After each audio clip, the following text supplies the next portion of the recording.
Now we will begin the conference. This conference is being held by IFES of Kyungnam University and Friedrich Naumann Foundation.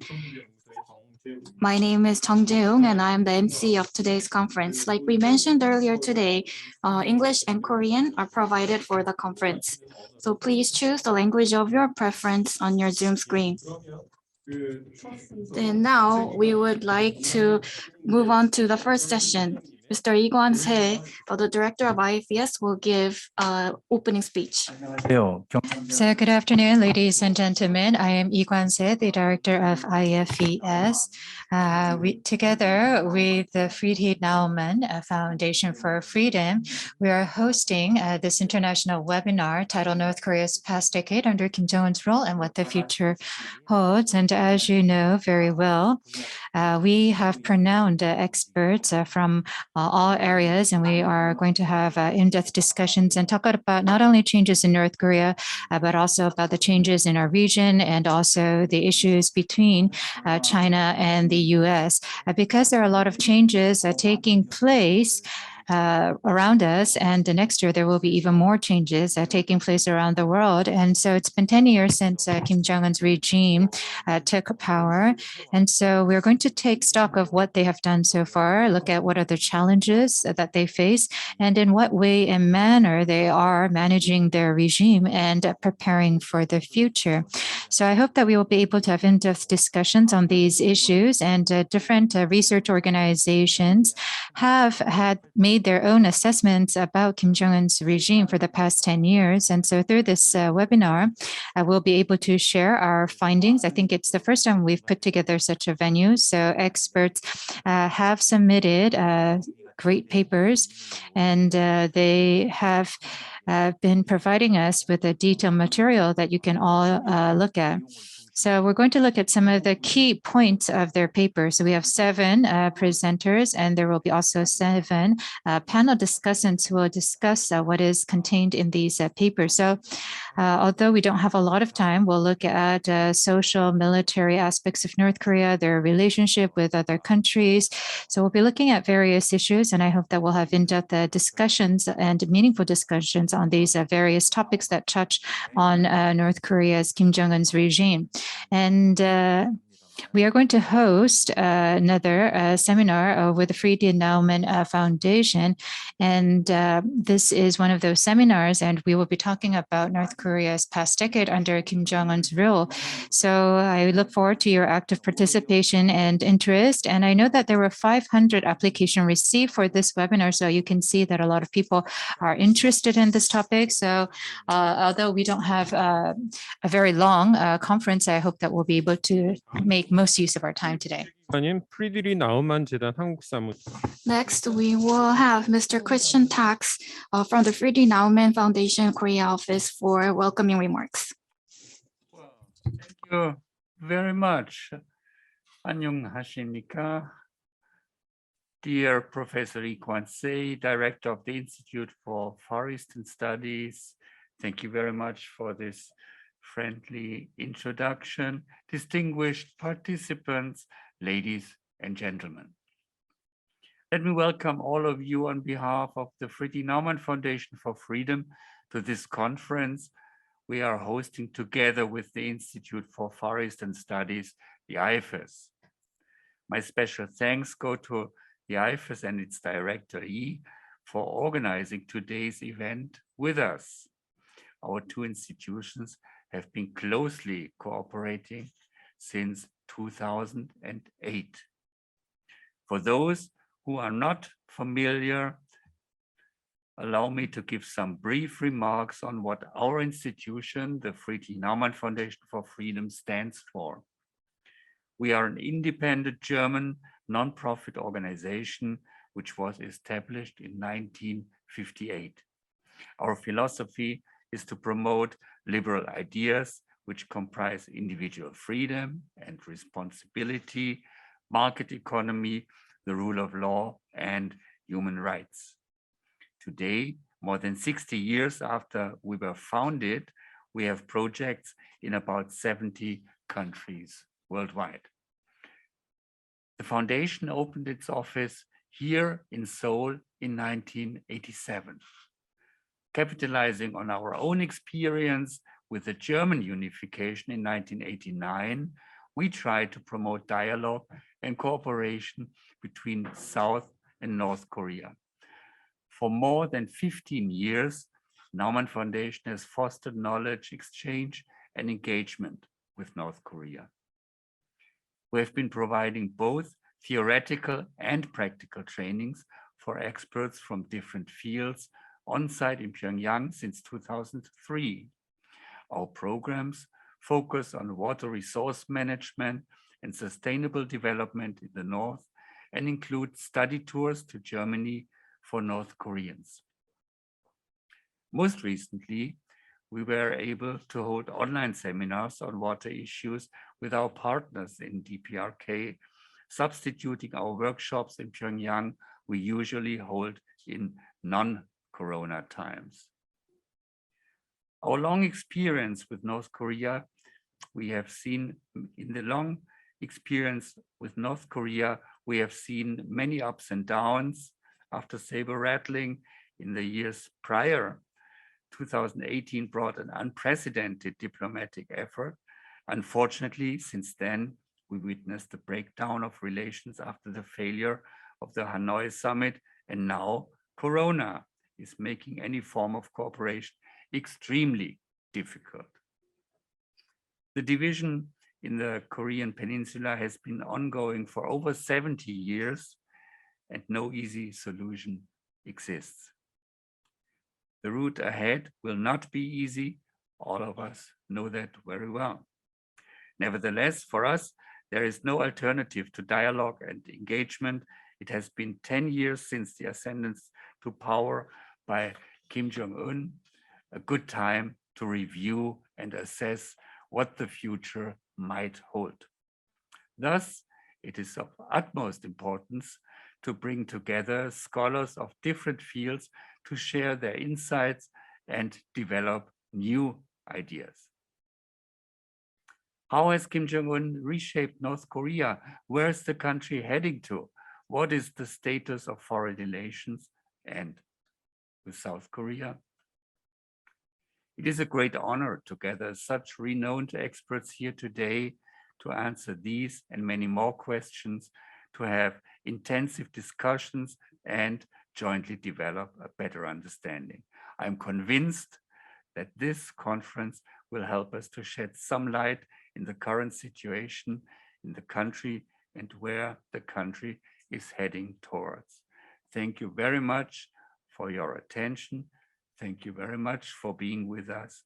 감사합니다. 예. So that was the opening remarks by Kwan-se, the director of IFES, and also Dr. Christian Taaks, head of the Friedrich Naumann Foundation for Freedom, with his welcoming remarks. And with that, we are going to begin session one. We're going to, the first session is titled Evaluation and Outlook of North Korea under Kim Jong-un. And the moderator for the first session will be Director of IFES, Mr. Kwan-se. So I would now like to turn the floor over to Mr. Lee. So thank you very much. As you've been notifying, we have two sessions prepared for the seminar. So the first session, we're going to look at the 10 years of rule under Kim Jong-un. We're going to look at the politics, social, economic aspects. And then in session two, we're going to look at DPRK, military foreign relations and inter-Korean relations. So we have today a total of 7 presenters. And after the 7 presentations are delivered, we have 7 panel discussants who will share their thoughts. And as you can see, we have quite a tight schedule, so everyone must keep to the schedule, otherwise we will be quite delayed. So we're going to look at the past decade under Kim Jong-un rule, and as you know, there is much ground to cover. And of course, we should have in-depth analysis, but because we don't have so much time, we're going to look at divide it into 7 different aspects and then look at Kim Jong-un's role. So each presenter will have 15 minutes to deliver their presentation. So please keep to the 15 minutes. And for the panel discussants, including the contents of the presentation. If there are any additional comments or questions that they would like to make, they can share with us their comments within 7 minutes. So please, once again, I would like to kindly ask everyone to keep to the time that has been allocated to them, 15 minutes for the presenters and 7 minutes for the panel discussants.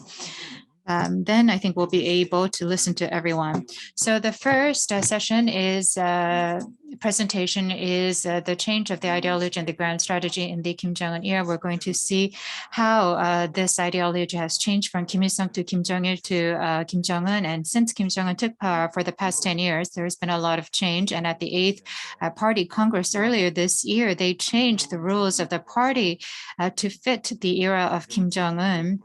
And they've created a brand for Kim Jong-un's regime. So they've actually even revised the party rules. And we can see, you know, what ruling ideology has been adopted by Kim Jong-un, what sort of changes there has been, and how he is managing and running the country under this new ruling ideology. Professor An Kyungmo, the associate professor from Korea National Defense University, will deliver his presentation. And he is from Japan. He is a visiting research fellow at IFES.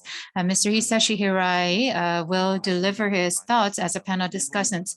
He was visiting IFES as a visiting research fellow, and as you know, he is a renowned expert on North Korea in Japan. He has given many interviews and wrote many articles. So after Dr. An delivers a presentation, Mr. Hirai from Japan will talk about the change of the ideology and the grand strategy in the Kim Jong-un era and share with us his insights. So with that said, I would like to now hand the floor over to Dr. An. So good afternoon, ladies and gentlemen. I hope that you're able to hear my voice. Yes, we can hear you well. Yes, thank you very much. I'm very sorry that I am not able to join you in person, and I'm attending this conference via Zoom. So once again, I would like to thank the organizers for inviting me to this very important webinar. So I think it is a very important topic, assessing the past 10-year rule of Kim Jong-un. I think it's the first time we're hosting this type of webinar, so I think it's a very timely and meaningful topic to discuss.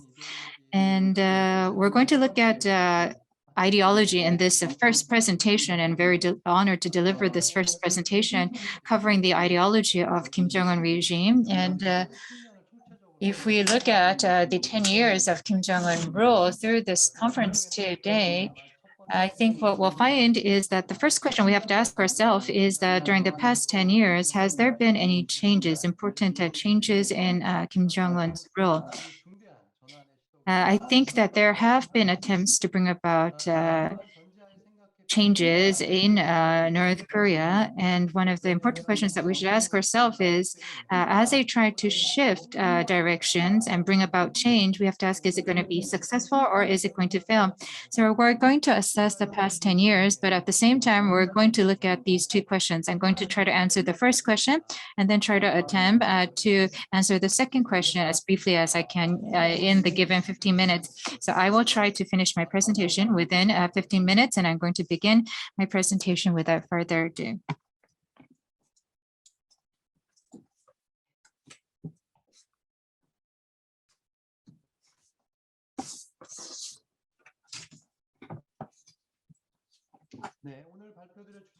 So here you can see the outline of my presentation, and you can also see the title, which is the change of the ideology and the grand strategy in the Kim Jong-un era. And we're going to ask three questions. The first is, what changes have there been to the ruling ideology under Kim Jong-un regime? So look at the change and what that change entails. And then the second question we're going to ask is, what is, based on this ideology, what is the strategy of North Korea, and what sort of implications does this strategy have for us? So that will be the second question we're going to ask. And then the third question will be, what is our response? How are we going to react to this? So first, let us look at what has happened in North Korea. We're going to check the status quo in North Korea. So Kim Il-sung, Kim Jong-ilism was the ruling ideology. They announced this during the era of Kim Jong-il. So from 2014, Kim Il-sung and Kim Jong-ilism was included in documents in their books, and we have not been able to acquire these books in Korea yet. So we haven't been able to see the full document, so we don't know the details of what they produced in North Korea. But the Chuche ideology was the ruling ideology, so it was announced in the 1980s. And then for 5 years, they waited 5 years to create this document book. And I think that is the same case here. So before there's a lot of different documents that we can examine, and we are able to try to see what the ruling ideology means through these documents. And so at the Eighth Party Congress, we're able to get a lot of important clues about what the ruling ideology of Kim Jong-un era is. So there are two clues that we were able to get in terms of ruling ideology. And the first thing is the decline in Songun policy, military first policy.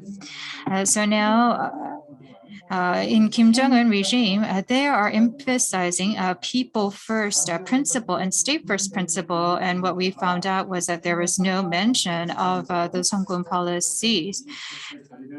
And the Songun ideology was the basic strategy for socialism in North Korea. But we can see that with the revision of the party rules, people first, state first came to the forefront. And these changes in North Korea was not strategic or changes that took suddenly, that these changes were implemented with thought and intent. And so if you look at the different documents in North Korea, what we can see is that they have been promoting systematic change. And how was the Songun ideology placed? So Songun ideology was seen as a practical ideology, and what we can see is that in the Kim Jong-un era, especially from 2017, Songun policy or Songun ideology began to take a transitional status and was also historized as something from the Kim Jong-un era. And if you look at the different documents from North Korea during the past 10 years, you can see that they have been focusing on state first and people first ideology. And this was formally introduced from 2017. So the state first principle was first introduced in 2017 when they declared that they had completed their nuclear power, and also in the 2019 New Year remarks. And the people first was also introduced at the 2013 Cell Party Congress. And so what we see is that they are trying to add more content to this ideology. And you can see that the people first, state first ideology is quite different from the ideology of Kim Jong-il's Songun ideology. So what is important is that now we have to ask what sort of meaning does this strategy have for us and for North Korea? So I think there are two implications with this change. The first is time and totality, and then the seven is interpretation through theory and comparisons. If I talk about the period and totality, all political systems are like this. But if you look at the socialist political system, they have a holistic view. They look at ideology, organization, and they look at elites. And so these three factors are intertwined. And as a result of this interaction, you can see that they come up with a strategy. So people think that dictatorship is a very arbitrary political system, but as you can see that they do have these factors such as ideology, organization, and elitism. So the change in strategy is very much interconnected to these three pillars: ideology, organization, elitism. I don't have enough time to touch upon the issues of organization, elitism, but I think we can look at ideology. And we can say that the changes in North Korea are quite systematic based on these different pillars. And I believe that the changes that we see in North Korea right now have been planned for from a long time ago. And then if you look at the timing is also a very important part of our analysis. This ideological change has moved from Songgun to people and state. So when was that very important inflection point when these changes took place? And so through the different documents, what we find is that it was from 2017.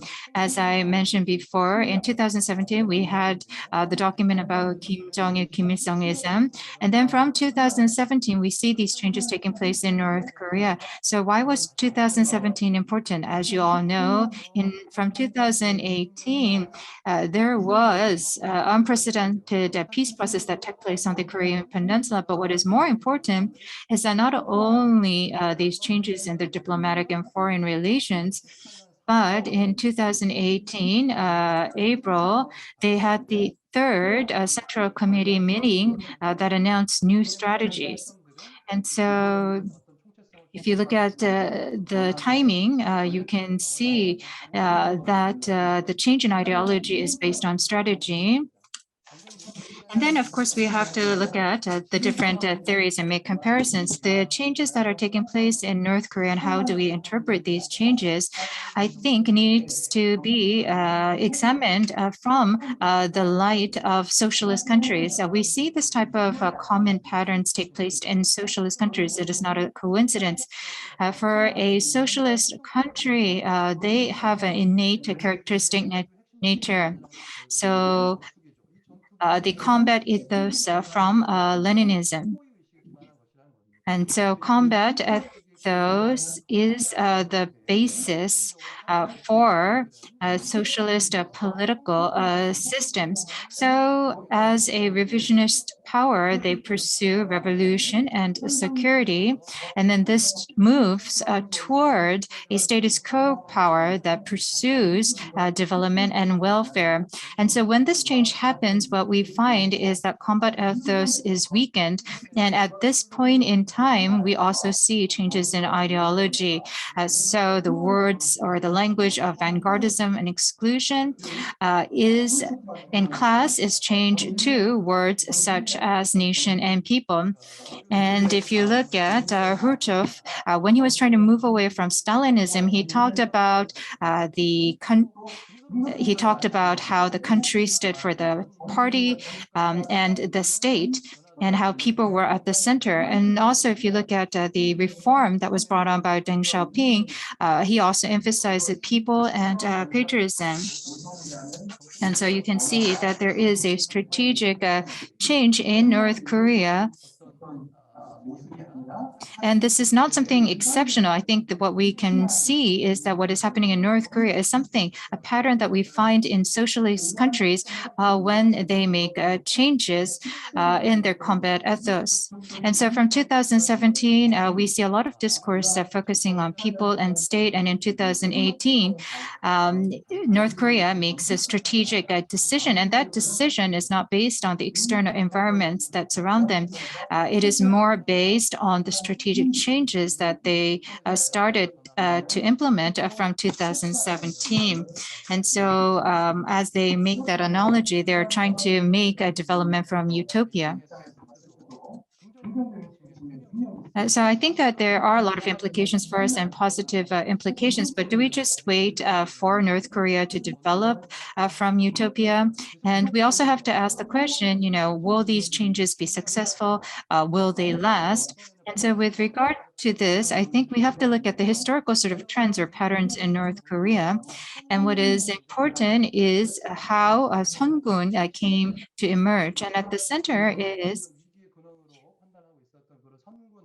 so Songun was actually created not as a result of the continuous system, not because the political system in North Korea continued, but it was created because there were changes in North Korea. And that was the approach of Kim Jong-il. And so Kim Jong-il in his era was about making my country stronger, making my people stronger. And if you look at what Kim Jong-un said, this is in line with what Kim Jong-un is pursuing in terms of putting people and state first. And so through the Yuhun ruling, through the arduous march, and through various security crises, we can see that the Songun policy declined. So in Kim Jong-il's era, there were attempts to bring about changes. So the attempt to make changes in North Korea right now, will it last? I think that North Korea has the will, but the conditions are also very important. And so we also have to ask what those conditions are. And then I think if we look at what happened with Songun ideology, there was a security crisis, and that security crisis gives us a lot of answers. So the security conditions, the security challenges that North Korea faces will have an impact on their strategic change moving forward. And so this is something that we will have to examine. And so our strategy moving forward is not strategic patience, but through strategic intervention. I think we can help them to ease their combat ethos and try to promote the secure development in North Korea. And we also have to induce them to select and pursue balance instead of taking advantage of the situation. So I think I was able to keep to the 15 minutes that was given to me. So with this, I would like to wrap up my presentation and also listen to maybe what the panel discussant has to say. So thank you very much for keeping to the 15 minutes. As you mentioned, the Songun ideology from Kim Jong-un era declined, and people and state became more important. There was a priority put on people and state with the people first principle and the state first principle, and that has been at the center of the discourse. And then from 2017, that was a turning point that brought about these changes in North Korea.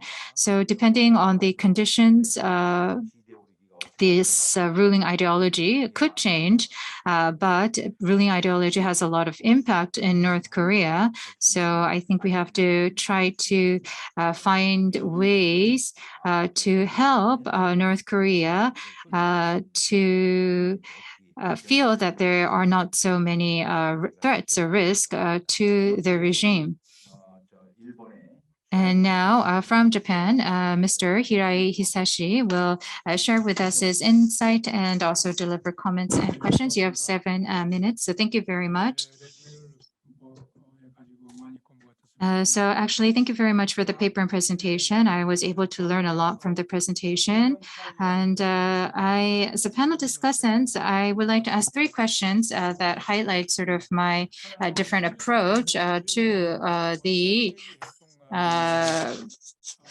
speakers. So the first question I have is, when did Kim Il-sung and Kim Jong-ilism first emerge? And I think that no one will dispute the fact that it was first introduced in 2017. And so I think it was in March 21st in the Nodong Shimbun, they first mentioned Kim Jong-il and Kim Il-sung ism. So there was a paper about the Juche ideology of Kim Jong-il.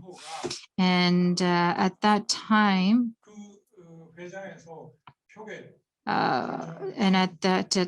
and the conference hall, they actually showed the slogan, "Let's implement Kim Il-sung and Kim Jong-ilism." So what this means is that before this, so in North Korea, slogans is not something that people make.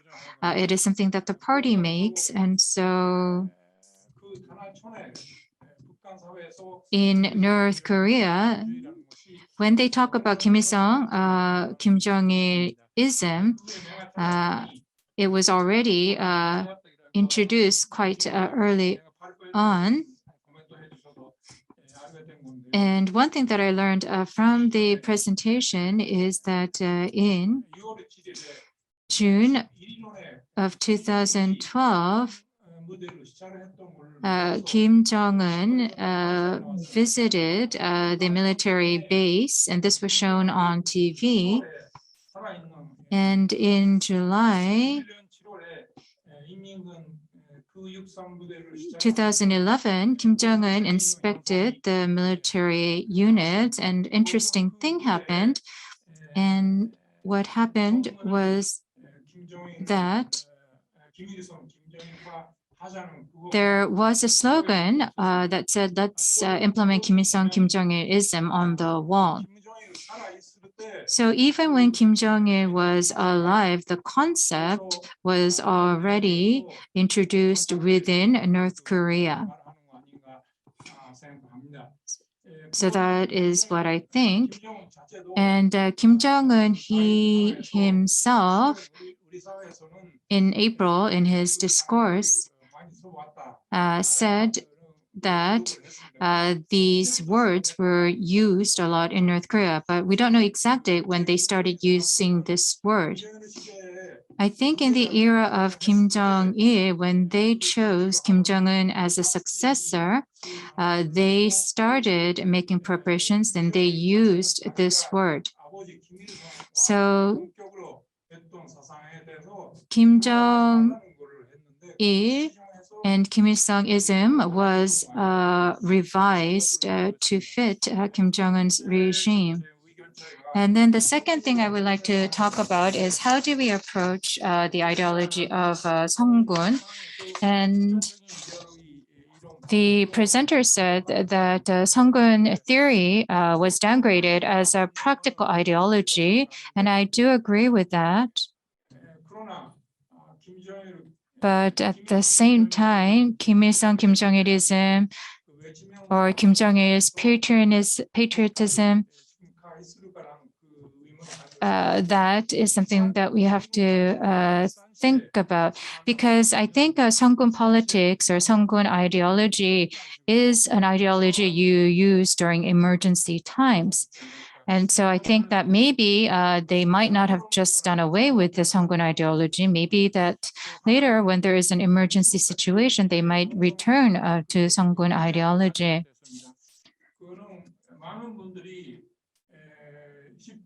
So in 2017, North Korea launched a missile, and the next day, if you look at what was written in Nodong Shimun, they talk about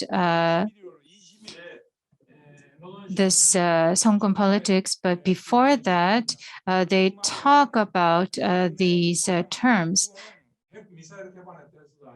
And it's not about describing about nuclear or missile development. They talk about economic construction.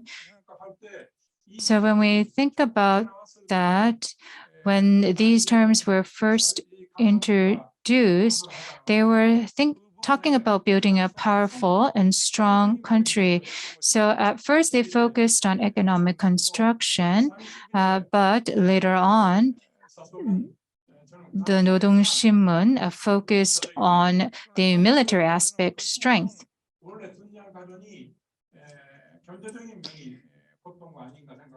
So I think you can see that in 2017 January, Kim Jong-un mentioned this, and then in 2019 he also mentioned these terms.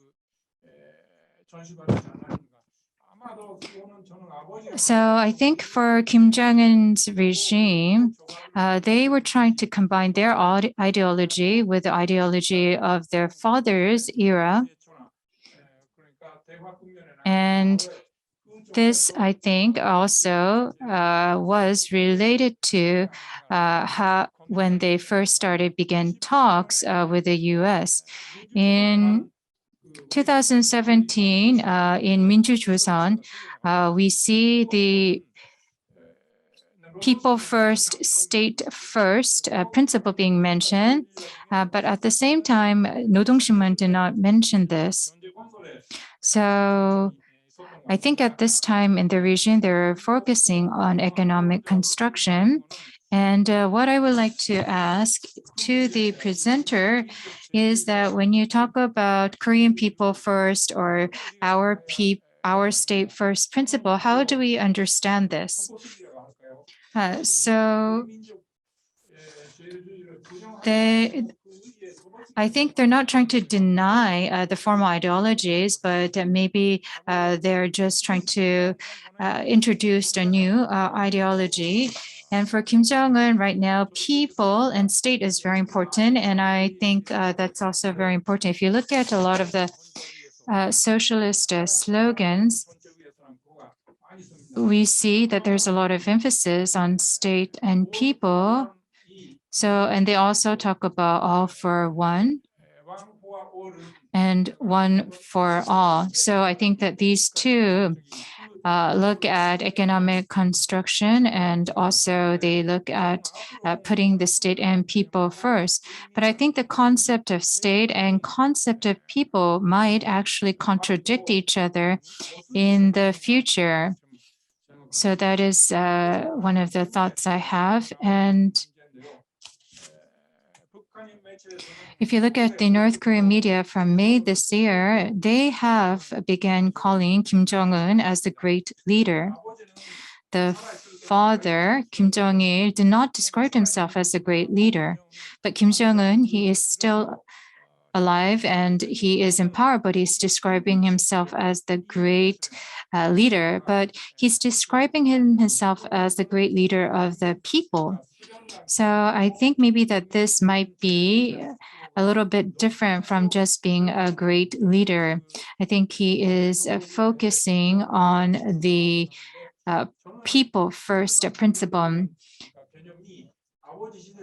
So we hear about Kim Jong-unism these days, but I think that in the beginning, Kim Jong-un did not have the core of his thoughts or ideology. So I think that the ideology was going through a transitional phase.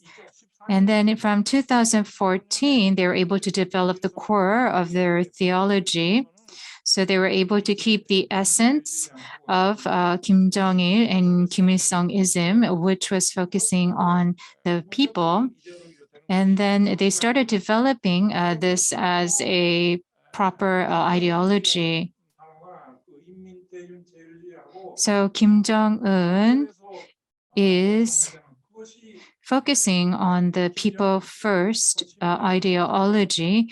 And as he celebrates his 10th year in rule, I think that this will continue to develop. And as he calls himself the great leader, I think we have to see how he will combine these two different elements, the state and the people, because I think that these elements could contradict each other. So thank you very much for that important point. So I think that is something that we have to continually analyze and observe. So Professor An, maybe if you could quickly respond to what you just heard. I know that we don't have enough time. I mean, if we had enough time, we could have an in-depth discussion about this, but because we have another presentation, based on what you just heard from Mr. Hisashi, in 2017, December, they first started talking about keeping state first and people first. And then in 2019, they mentioned this. And then in early February, they talked about this. And then if you look at Nodongshimun for the past few years, they also talk about they do not use the word cooperation between the peoples. And so Mr. Hisashi is saying that maybe that our people first is actually covering or embracing our Korean people first principle. And because we're talking about ruling ideology, I think we recently heard about Kim Il-sung-ism, Kim Jong-ilism, and Kim Jong-unism, and we've started to hear people talk about Kim Jong-unism. And so I think that these are all very important, and we don't have enough time to discuss this in detail. So maybe Dr. An, you can just touch upon some of the key points, and then we can move on. So because we don't have time, I will just touch on the important points. So I think that this is probably the most productive discussions I'm having, and I really feel bad that I was not able to join you in person. So with regard to the timing, thank you for sharing us with your ideas. But what I would like to say is that not only Kim Il-sung-ism or Songun politics or Songun ideology, if you look at all of this, when it's first introduced into a media and then when it is politically officially announced, there is always a time gap. And so I think it's a little bit, we have to be careful when we say it was first introduced, when it was first introduced. So when I say when it was first introduced, I'm talking about when it was first officially introduced and was first officially announced as a theology. So there's a discourse, and then later on, a certain ideology is officially announced as the official ideology. And then if you look at Kim Il-sung-ism and Kim Jong-il-ism, and you talked about how this was introduced before Kim Jong-il passed away, and I think that these changes is based on Yuhun politics. So I think 2009 was very important because in 2009 we were able to see the big picture. So we were able to see the different options.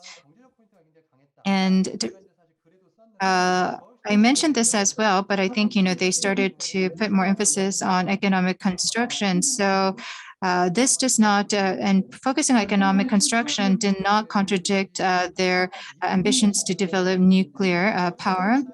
And I think what we find is that when we look at the different documents, we can make interpretations. And so in the documents, we can see very clearly when these terms were first introduced. And so you talked about how that state and people might contradict each other, clash with each other. So if you look at Korean people, first principle was not just changed to the people first principle. So if you look at the political implications of connecting our people and state, I think if you look at the inter-Korean relationships, state and the people, I believe, are different. So it's hard to say that the ideology just encompassed people and state. And then if you look at the Korean people, I actually wrote a paper about two different theories regarding people. So they have two theories. So the first is Kim Il-sung people theory, and then the second one is a people theory covering the entire Korean peninsula. And of course, there is that chance of state and also people clashing. So for China or other countries that opened up and pursued reform, what we see is a continuous contradiction between state and people. If you look at Xi Jinping right now, of course, there is emphasis on state. And so state and people continue to contradict each other. And I think to encompass this and to avoid contradiction, that is why they're emphasizing a state first principle right now. So I think this is a very key issue.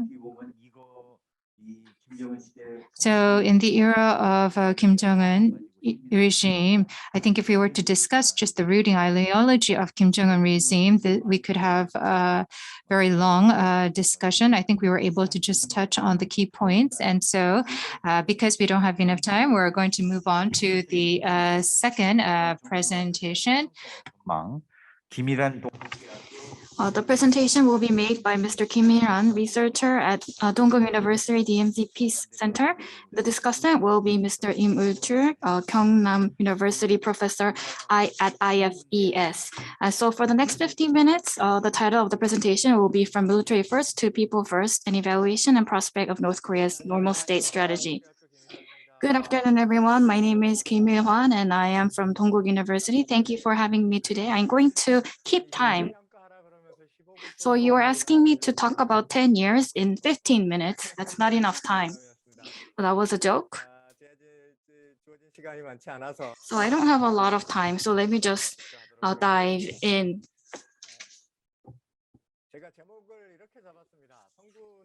So the title is military from military first to people first. So during the past decade, the Kim Jong-un regime, I think, was in half around military first, and then the next half was trying to move away from military first. And we can see that there has been some mixture of military and people first during his rule. Then economically, was it successful or was it a failure? That question is also difficult to answer. On one hand, while it can be somewhat disappointing, under the Kim Jong-un rule,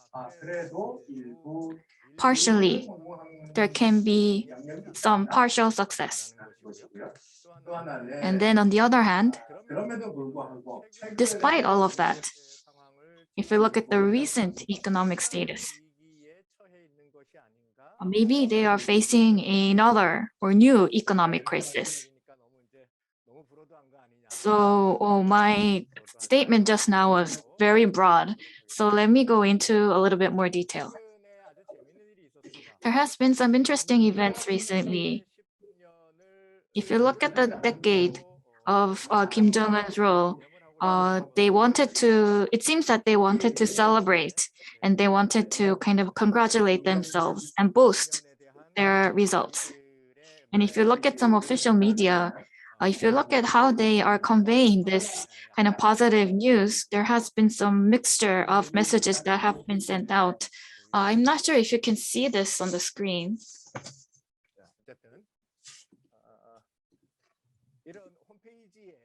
You can look at some of their websites.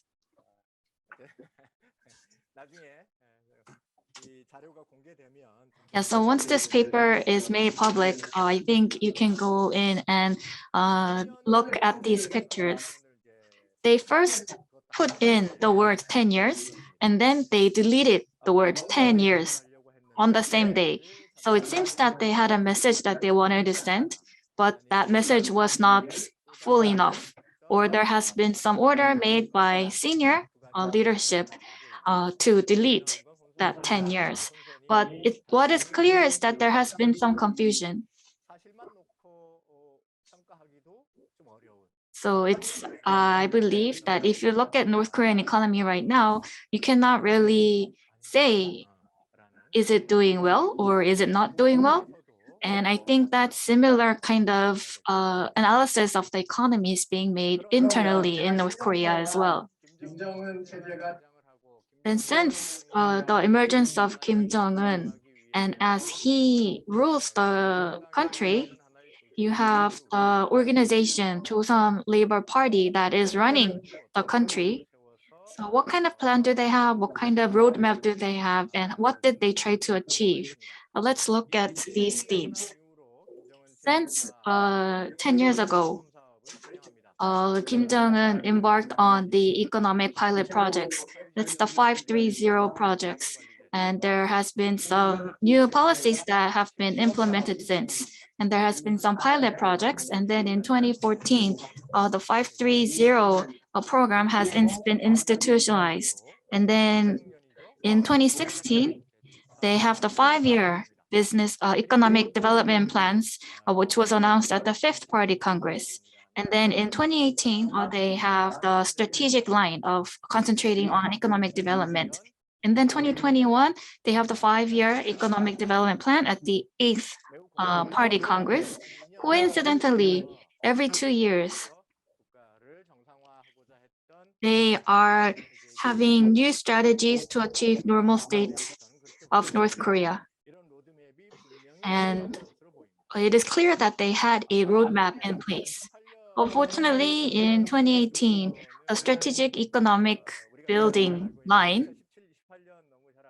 So in 2018, we all know very well, the inter-Korean relations were very warm and they had good relationship with the US, but in result, all those external relationships didn't work out. So after experiencing those kind of challenges, they had the 6th Political Party Congress.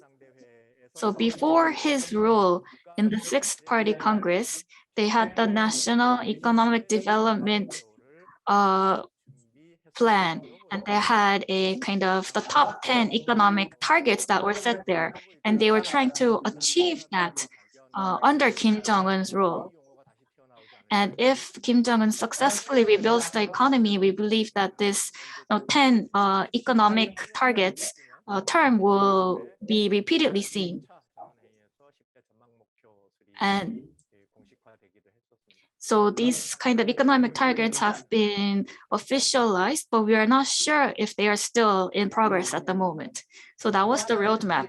And then another characteristic is that in order to normalize the country, there will be essential elements that needs to be implemented, the policies. So there has been very kind of unique concepts that were introduced in this sense.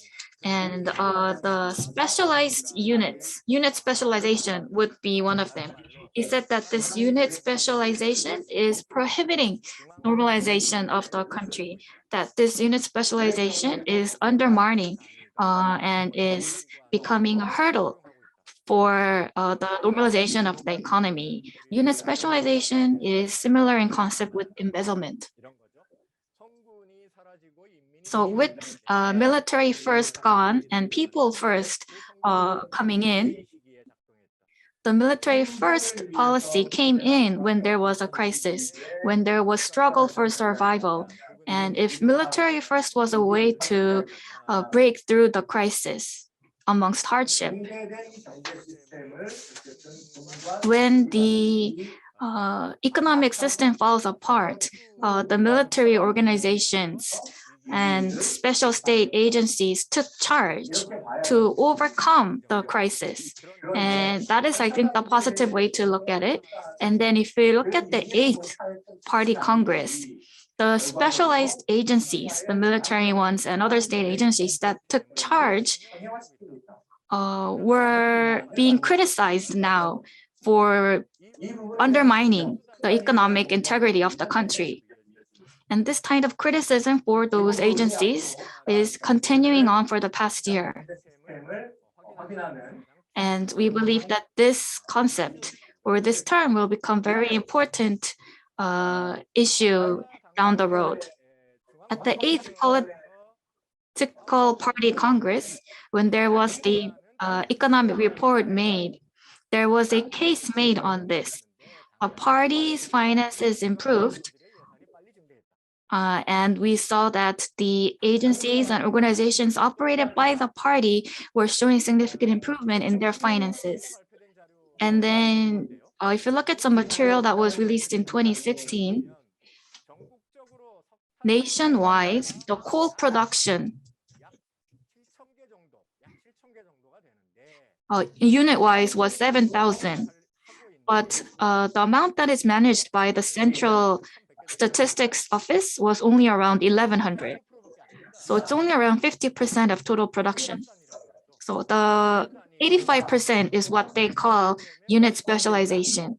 The part that is not included in the central management system, therefore, cannot be used in a strategic manner. And if this continues, the normalization of the state will become very difficult. So that is the kind of definition and the context of unit specialization. Already 10 minutes have passed, so time flies. So comprehensively, in Kim Jong-un's role, the military first policy, arduous march were introduced amid crisis. And there were some special agencies that took control of the economy to overcome that. So this is for the Kim Jong-il era. And in the Kim Jong-un era, those special agencies basically became corrupted and they were challenging the economic system of North Korea. And so this type of unit specialization or selfishness of the state agencies, bureaucratic egoism has become evident. And if this is not addressed, the socialistic central economic system cannot be normalized. So this is the status of North Korea at the moment. The socialist planned economy cannot achieve the goals, the 10 goals that were set back in the 1980s and 1990s. So this would be kind of key in current economic system of North Korea. Then, to this end, I am interested in the following two aspects. The internal cabinet was mentioned that it would become stronger in the future during the 8th Political Congress. And so the central agencies will become strengthened. At the 7th Political Congress, the Central Inspection Agency, so the kind of legal enforcement agencies were fully replaced, completely replaced, which is very rare case. And the commissioner and all of the members were elevated. In the past, the chairman or the vice chairman were maybe members or candidate members of the central committee. But what this shows is that the legal enforcement agencies have been significantly fortified in terms of their position and authority. And this is, we believe, for them to be able to attack this unit specialization practice that is quite prevalent in North Korean economy at the moment. So they are strengthening the legal and institutional framework for this.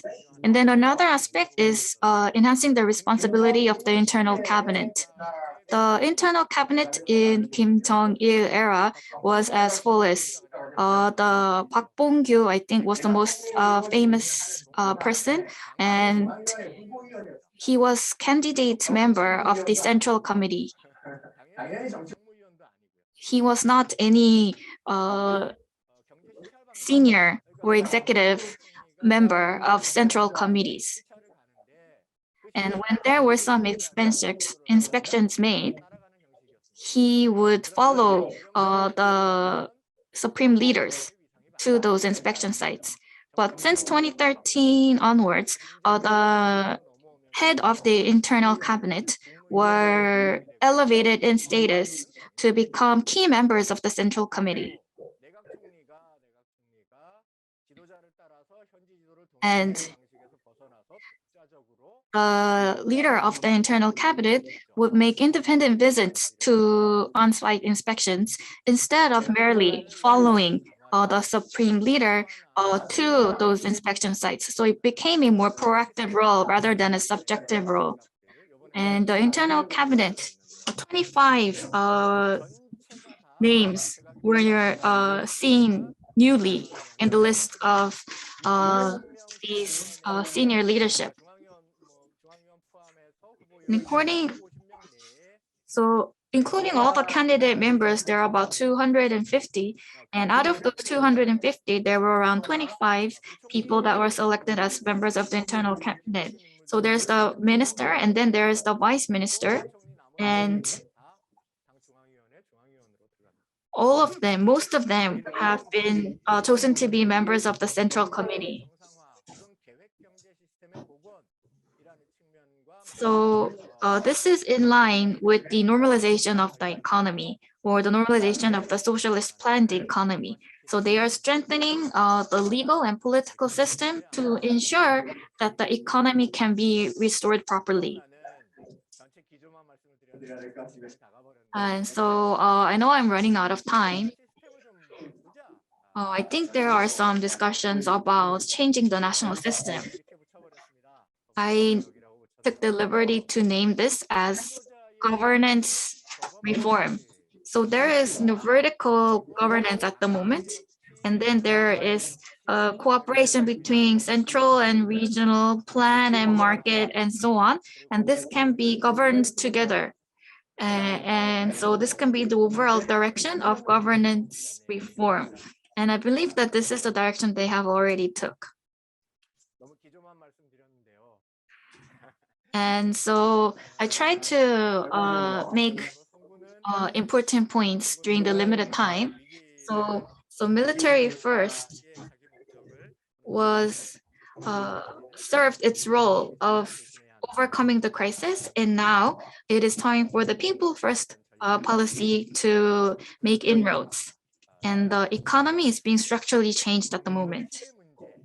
There are some realistic challenges, however. So what is the reality of the economy then? Recently, in the People's Congress, from 2012 to 2021, if you look at the budgets, the revenue and the expenditures, and I look at the line items, if you look at 2020 and 2021, the revenue and expenditures see changes, but goes down by around 25%. And another aspect is that their funding, so revenue. So in South Korea, it will be corporate tax and VAT. The growth falls from 4% to only 1%. But this period, coincidentally, is the COVID-19 period. Overall, the economy, if you just look at this picture, since around 2017, 2018, 2019,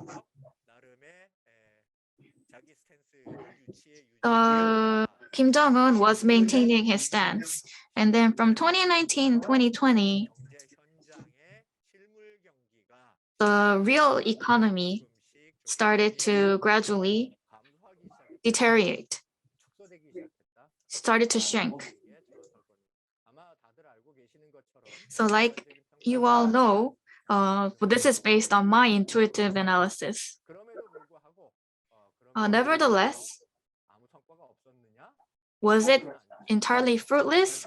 That is not the case. In the political congress, it has already been mentioned, and I'm going to share my report with you later on, and I think you can take the time to read it. If you look at by industry, construction was one growth industry, and the agriculture, forestry, education, health, science, and technology. These are some of the areas, while being limited, did see some visible progress during the past 10 years. So these would be the main industries of North Korea. So if I go on, so may I ask you to please wrap up?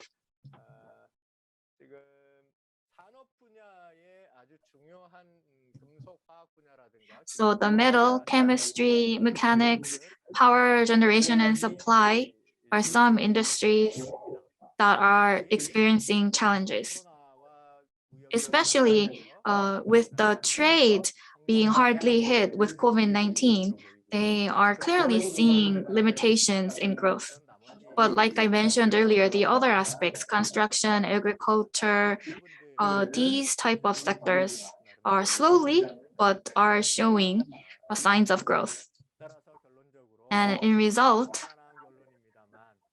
it's quite obvious conclusion, but the prolonged North Korea sanction is something that North Korea needs to overcome, and how they are going to respond effectively to COVID-19, and how they are going to increase domestic productivity. So these three aspects are what North Korea needs to figure out. So it would be the homework of the Kim Jong-un era. So I went over 4 minutes. I'm sorry about that. Thank you for the presentation. So in the economy, North Korea is undergoing many changes, breaking away from the past, and they are making effort to normalize the economy. So economy, of course, is also a very extensive area, so it's very difficult to talk about this in very short time. So, but I will go straight to Mr. Eul-Chul, the panelist of this session. So the topic of today's seminar is looking back at 10 years of Kim Jong-un rule, and this presentation was about the economy.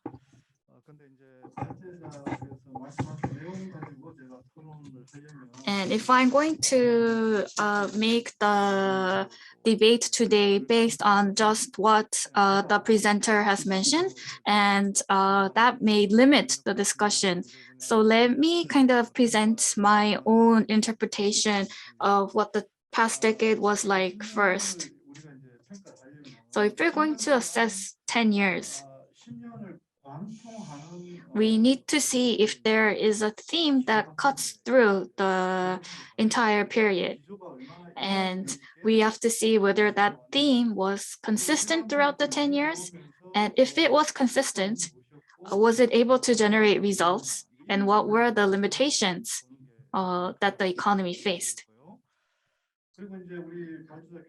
And like the presenter mentioned today, it's difficult to say whether, simply say whether North Korea economy have failed or it was successful. I don't think that kind of black and white approach is appropriate. So, but we need some kind of criteria.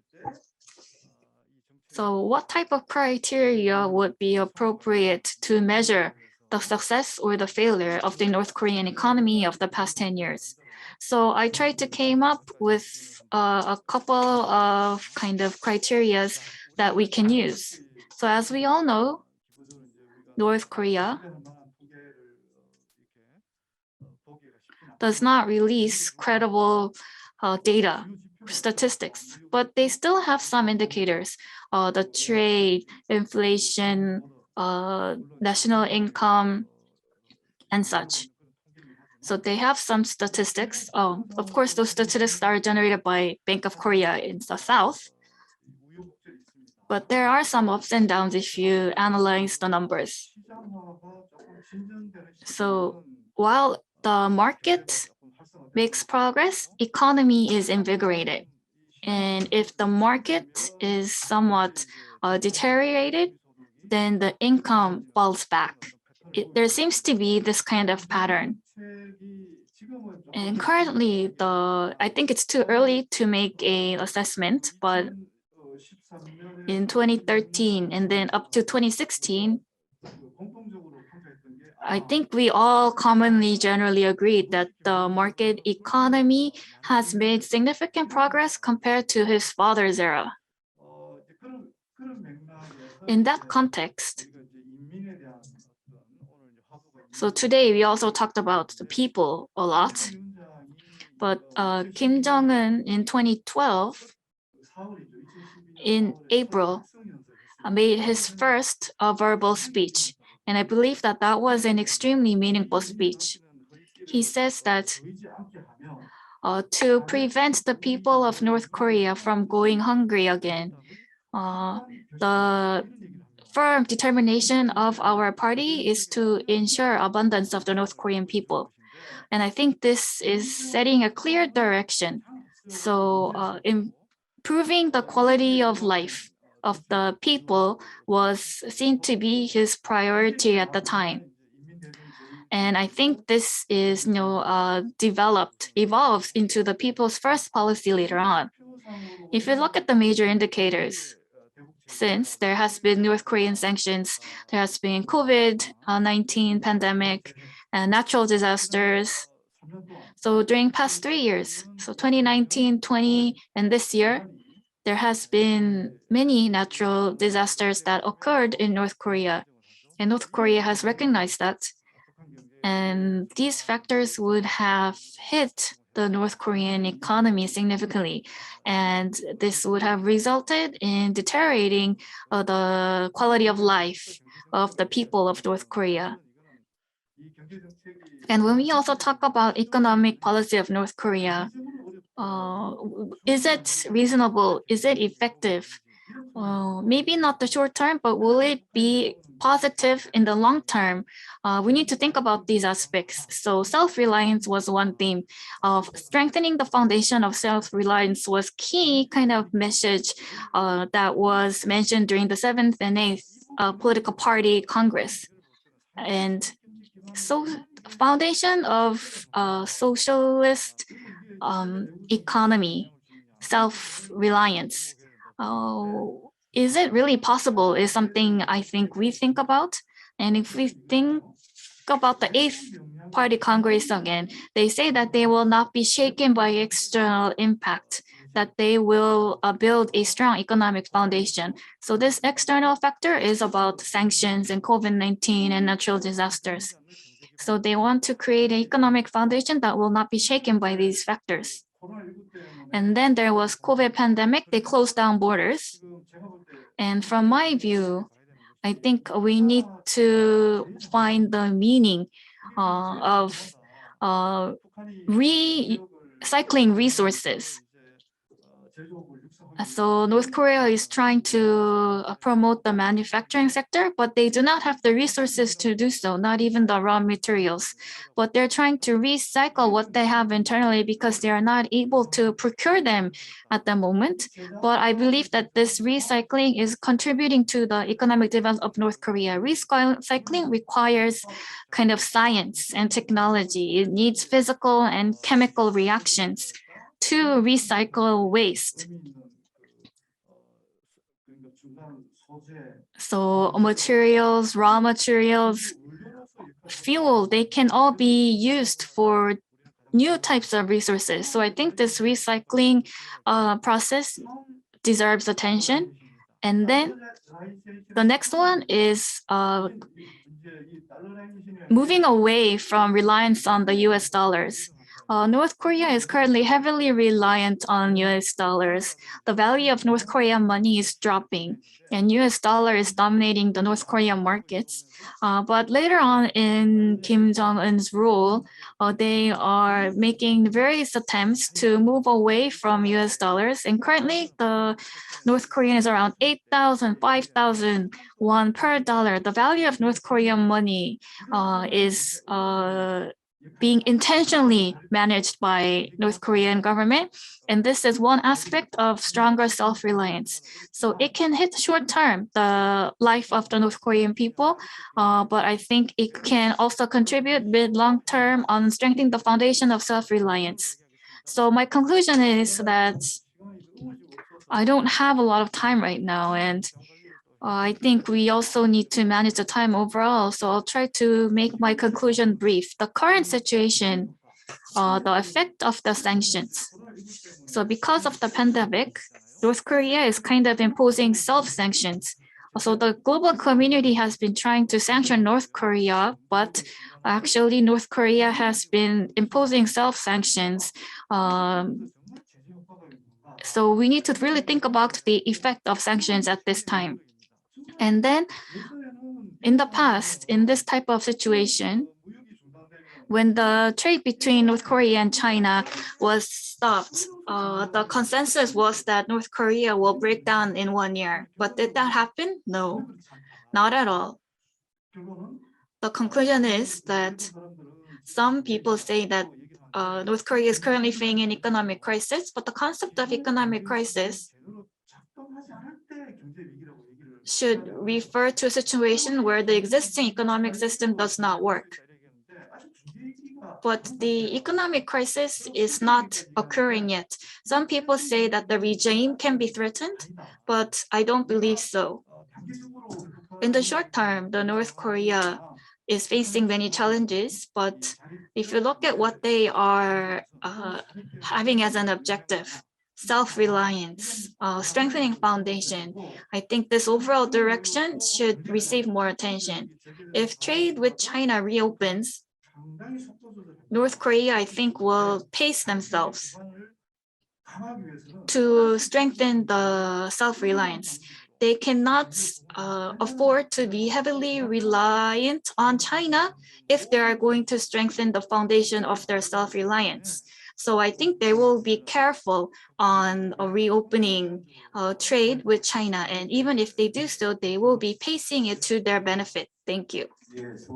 Yes, thank you for the presentation and the discussion. So economy as well as the politics, in terms of policies, in terms of strategy, it seems to be changing in North Korea. And how that change is impacting North Korea is something that we have been discussing today. And we also need to think how Kim Jong-un is different from his predecessors. In 2019, when the Hanoi summit fell apart in February, and then in April, when Kim Jong-un gave a speech at the People's Congress, and then in 2.5 years, he made another speech at the People's Congress, and at the 8th Party Conference, if you look at his appearances that were shown to the public, his key kind of terms or themes were heads-on breakthrough and self-reliance.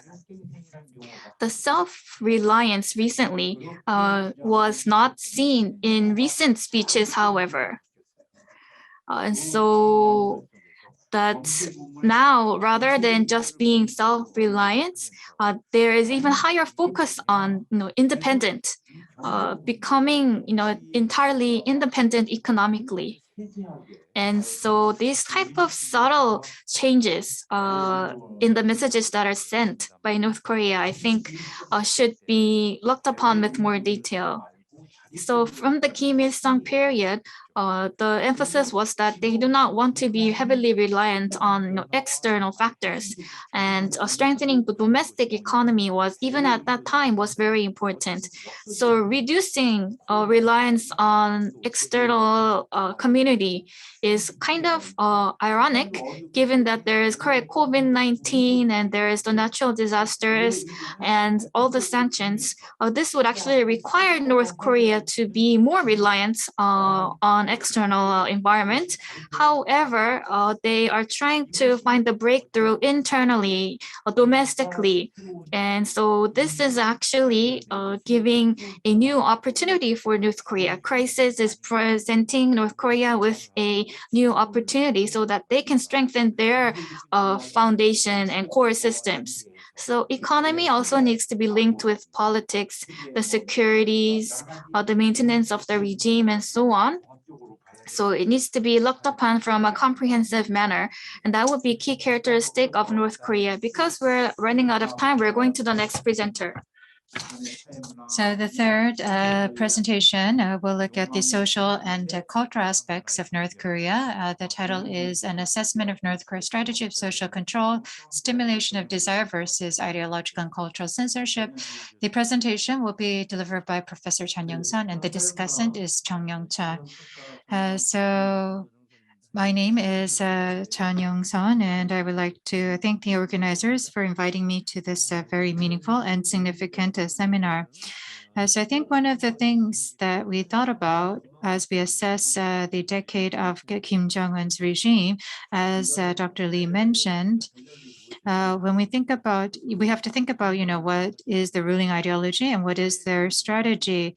So they are talking about a socialist civilization. And in 2012, when Kim Jong-un took power, he mentioned creating a socialist civilization. So 10 years later, how much progress has they made, and what sort of assessment will we make, and how will we read into the future? But right now, I think the word socialist civilization is no longer used by DPRK. When we look at social change, we don't look at the past year or two, but if you look at the North Korean regime, everything is dominated by politics. And so in a very short period of time, they can bring about rapid changes. And if you look at North Korea's regime, from 2012 to 2017, it was one period. And then from 2017 to 2019 was another inflection point. And then 2020 and 2021, they went through rapid changes.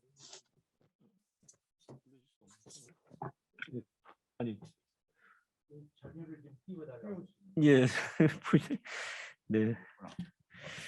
자료를 좀 띄우시려고. 그러면 제가 구두로 하겠습니다. 예. 네. So I will continue.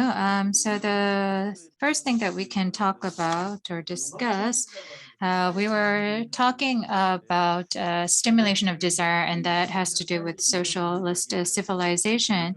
And so when Kim Jong was talking about socialist civilization, he was talking about maintaining the socialist regime, but actually enhancing the livelihood of the North Korean people so that they can enjoy civilization. So this is on the, you could say, the opposite side of what they went through during the RDS March.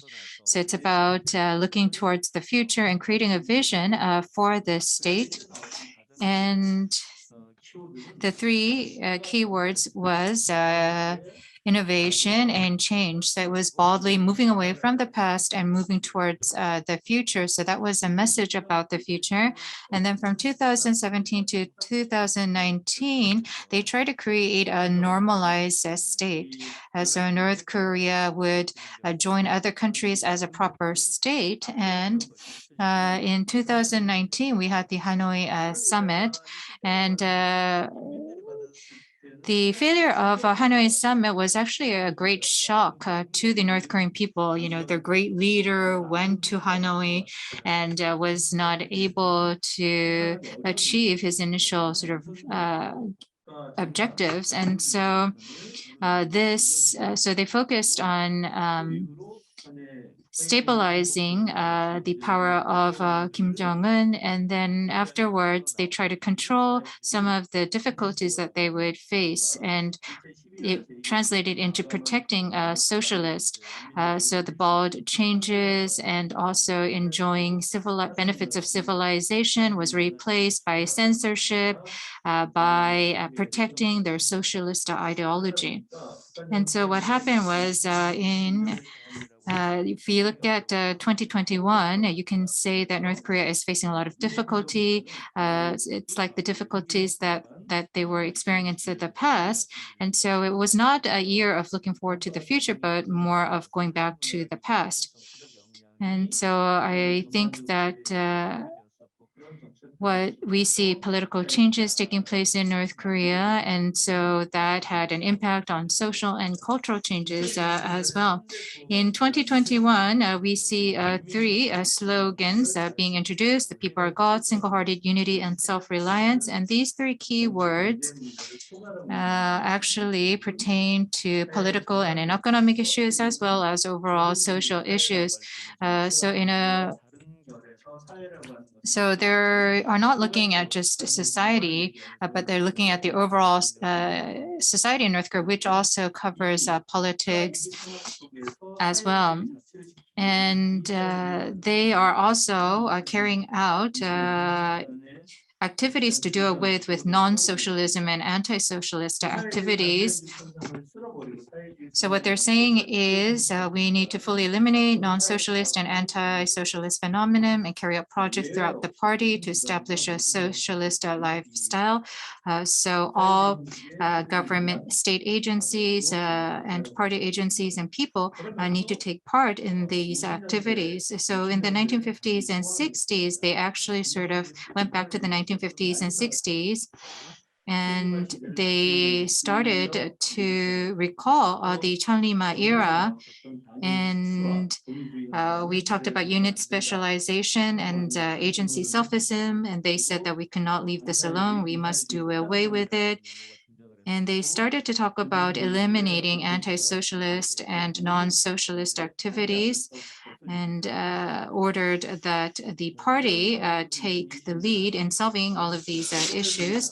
And then in 2021, of course, Kim Jong-un was able to be elevated to the status of great leader following a decade of rule. And so what we see in 2021 is that they start to say that Kim Jong-un has reached the highest level.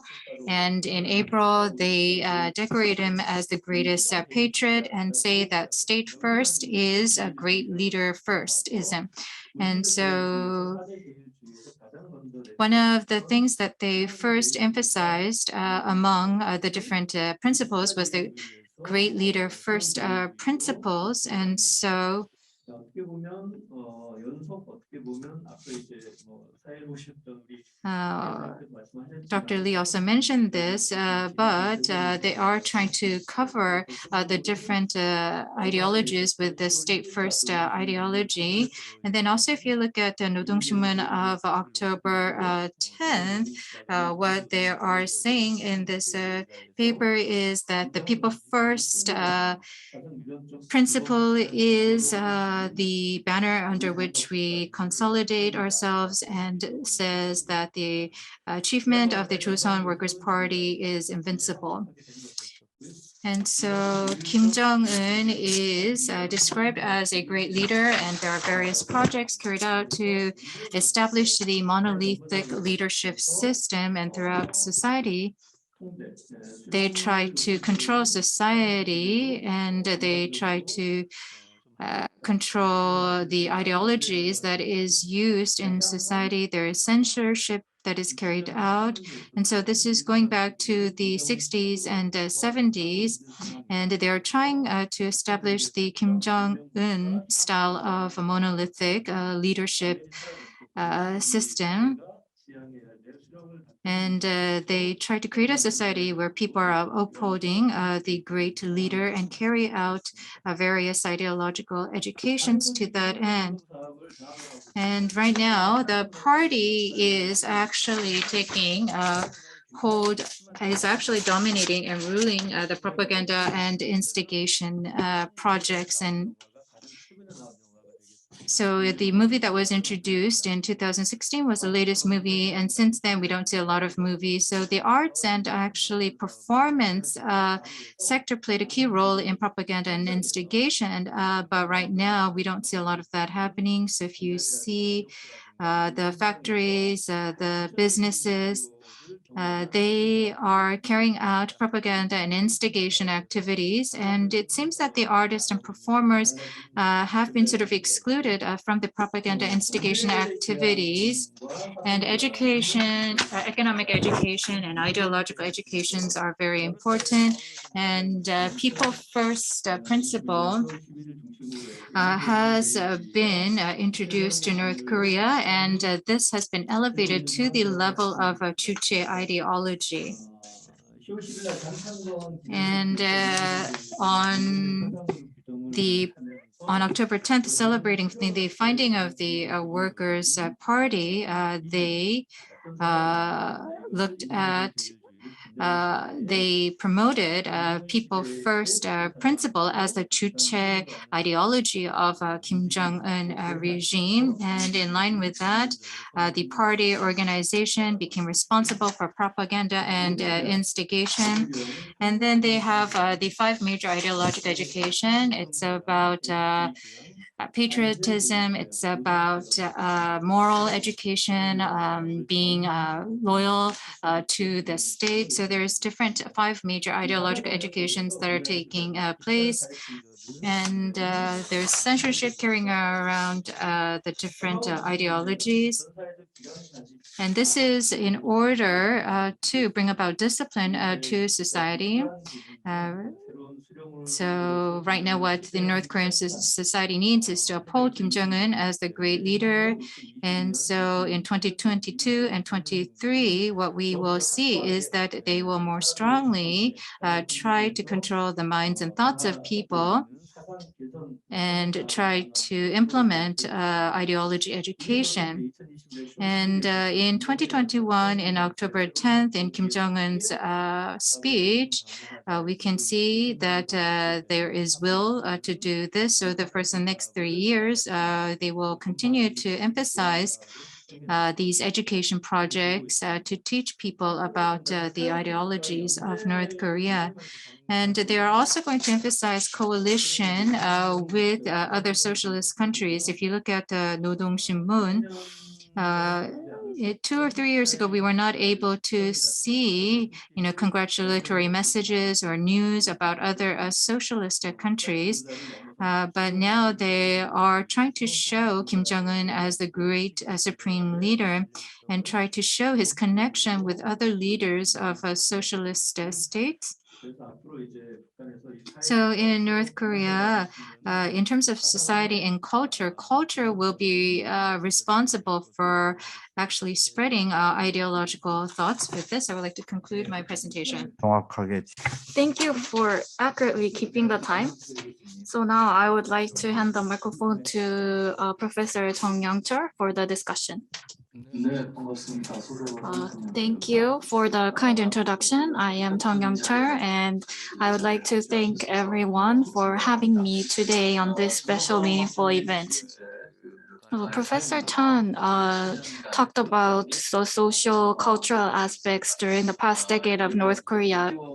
And I have some, rather than kind of disagreements or questions, I would like to share some of my thoughts on this topic so that maybe Mr.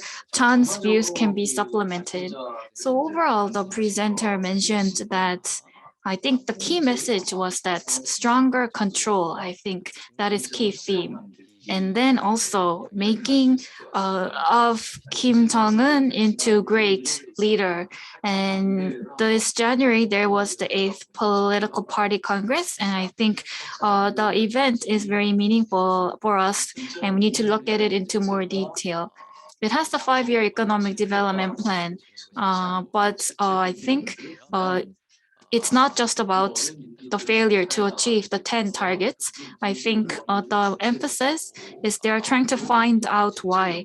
So they are thinking that Juche ideology was weakened, and they are thinking of strengthening the Juche ideology once again. If you look at what was mentioned by Kim Jong-un, they are he said that they have made broad investigations on why the economy was not working properly, and he had his kind of members of the party go out and research what was not working, what was said that would be achieved, what was not achieved, what were the reasons for the lack of achievement.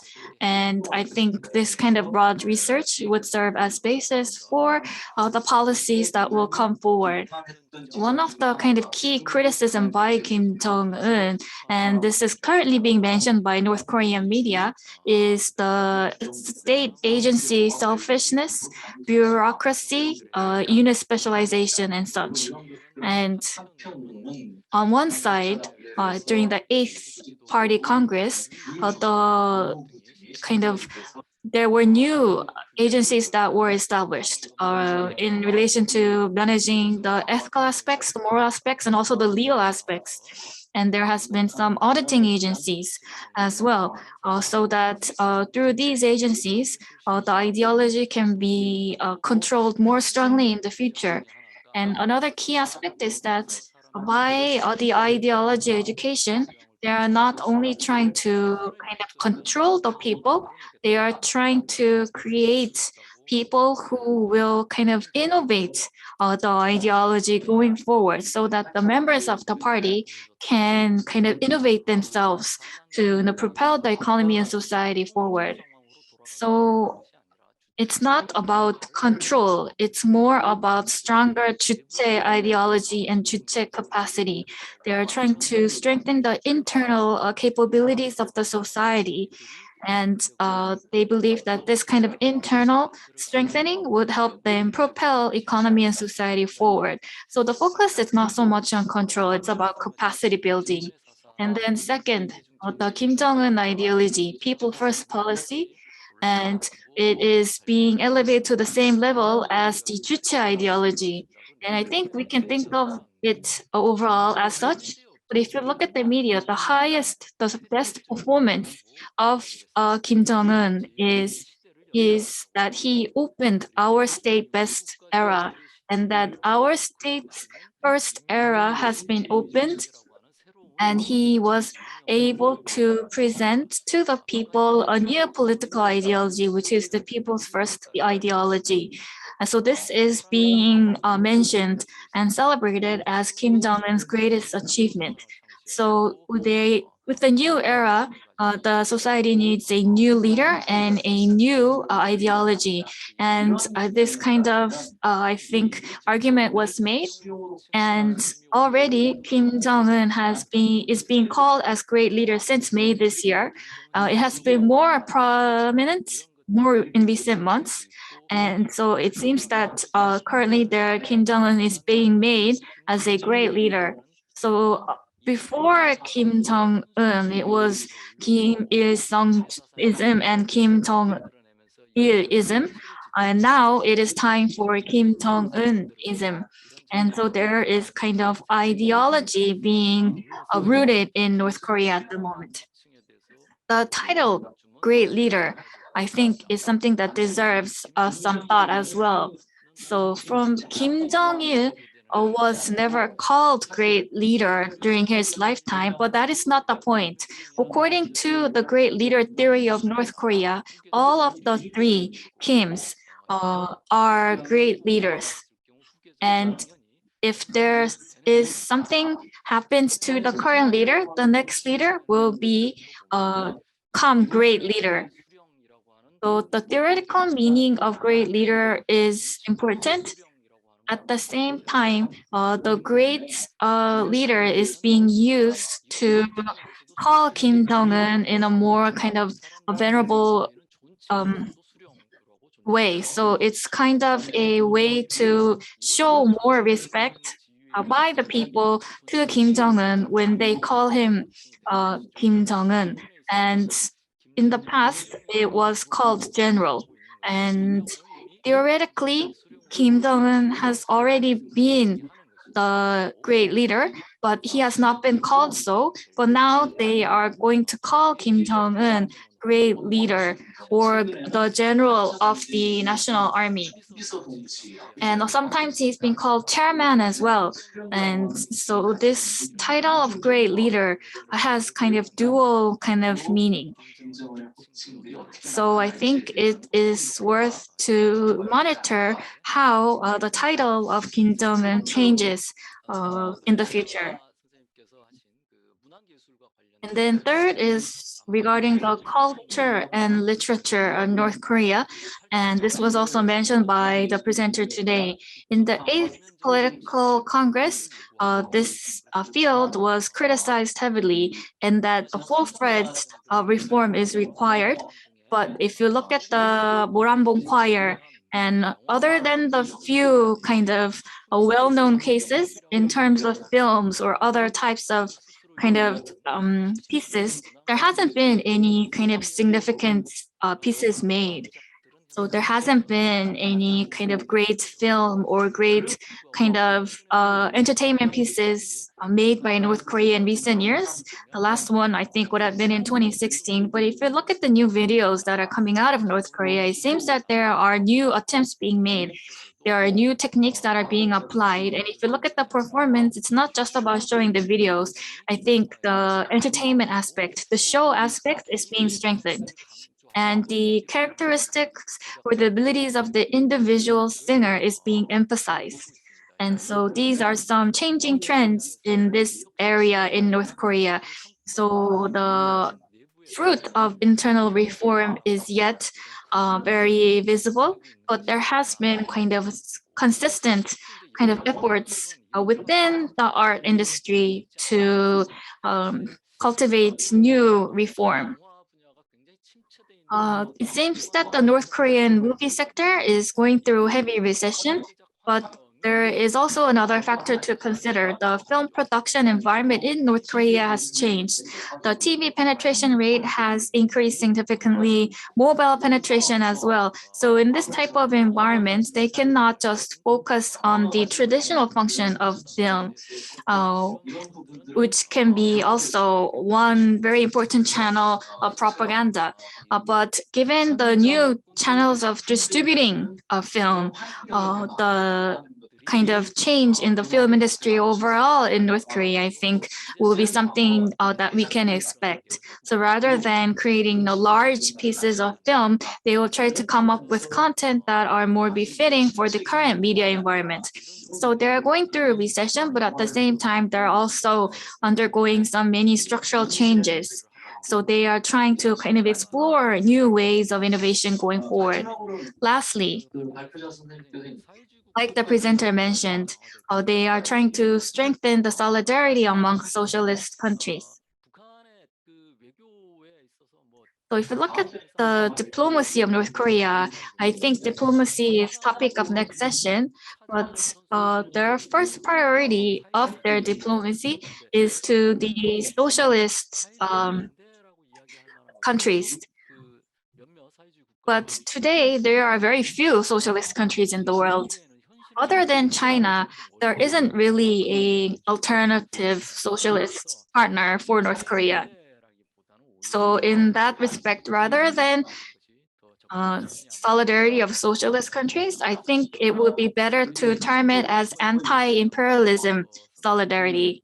And since 2018, the inter-Korean relations or the North-US relation has changed significantly. But if you look at the other way, there has been other great changes with the relationship with China since 2018. And then in 2019, there was the non-alignment conference that was held in Baku, Azerbaijan, and Choi Rong-hae attended this conference. And he mentioned that we are living in the new cold era, which was meaningful because this was mentioned during Kim Jong-un's speech, that the US is dividing the world into two, and countries are having to take sides, which is a manifestation of the new cold era. And so this is kind of how North Korea is thinking about the global community at the moment. And we believe this kind of anti-imperialism solidarity, I think, will strengthen down the road. Nevertheless, early on during Kim Jong-un's rule, if you look at how time passed, because of COVID-19, external events cannot happen, but they have been active in the external kind of global community, and they have been also active in affecting global standards. So COVID-19 is important variable, and the short term, realistically, a global kind of participation by North Korea will not be active. And therefore, the short term, their relationship with China, I think, will deepen inevitably. And then lastly, North Korea, they are trying to strengthen education of social ideology and such. And they are also emphasizing legal kind of enforcement. And you can see these type of terms and messages being highlighted in different types of media and such. But I don't think this necessarily means stronger kind of control per se. Because in 1990s, North Korea went through the arduous march, and then 2000 and today, they cannot, so the existing legislational framework cannot accommodate today's world in North Korea. And in that kind of context, there is a need for North Korea to come up with a new kind of legal environment to discipline its society. And they are currently developing the legal grounds for doing so. So that is why North Korea is kind of revising and strengthening the legal, ethical, and moral aspects. And new agencies are being formed for this purpose. So they are trying to develop new standards for a new world to better discipline their society of today. And I believe that we can see this as the Kim Jong-un era. We only think of it as great leader and such, but and the ideology type of control.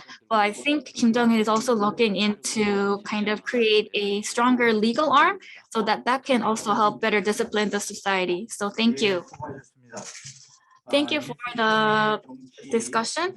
So we talked about politics, the economy, and then society and cultural aspects. And with the presentations from the experts, we believe that political, economy, social, they are all linked closely together. For example, our state first policy, and then the people's first policy, changes in the economic institutions, and changes in social cultural aspects. So broadly, they are kind of connected, and they are all headed toward same direction.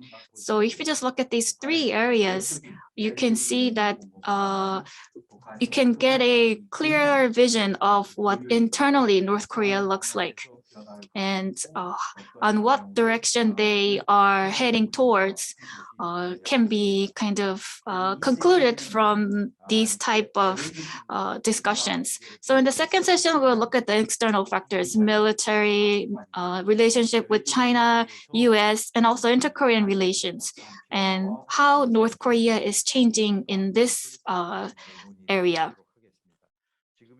So it's 18 minutes past 3. We'll take a short break and we'll come back at 3:35. The second session will begin at 3:35. I would like to thank all of the presenters and discussants of the first session. We'll take a short break and we'll be back at 3:35. Thank you.